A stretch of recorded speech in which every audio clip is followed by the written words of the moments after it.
So while we're talking about non-invasive ventilation, sometimes we see that CPAP is lumped into that category.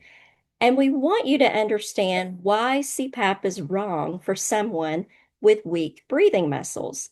And that's because it acts like an air splint to keep airways open. But remember, that's not our primary issue. We may have some degree of a floppy airway, some degree of apnea, but our primary issue is moving air into and out of the lungs.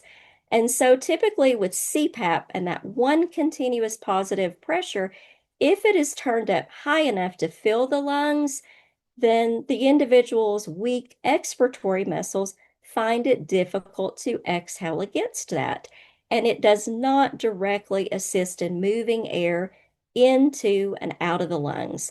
And it usually cannot correct abnormal blood gas exchange.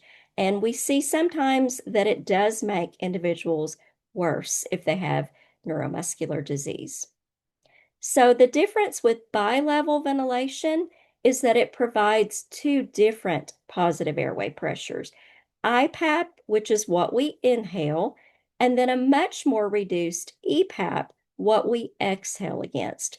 There are also ways, if one uses a portable ventilator, to turn that EPAP value to zero so that there's no resistance for exhalation. But we won't go into all the details about that here today, but we want you to understand too that the difference between those two values, that IPAP and EPAP, is known as the span.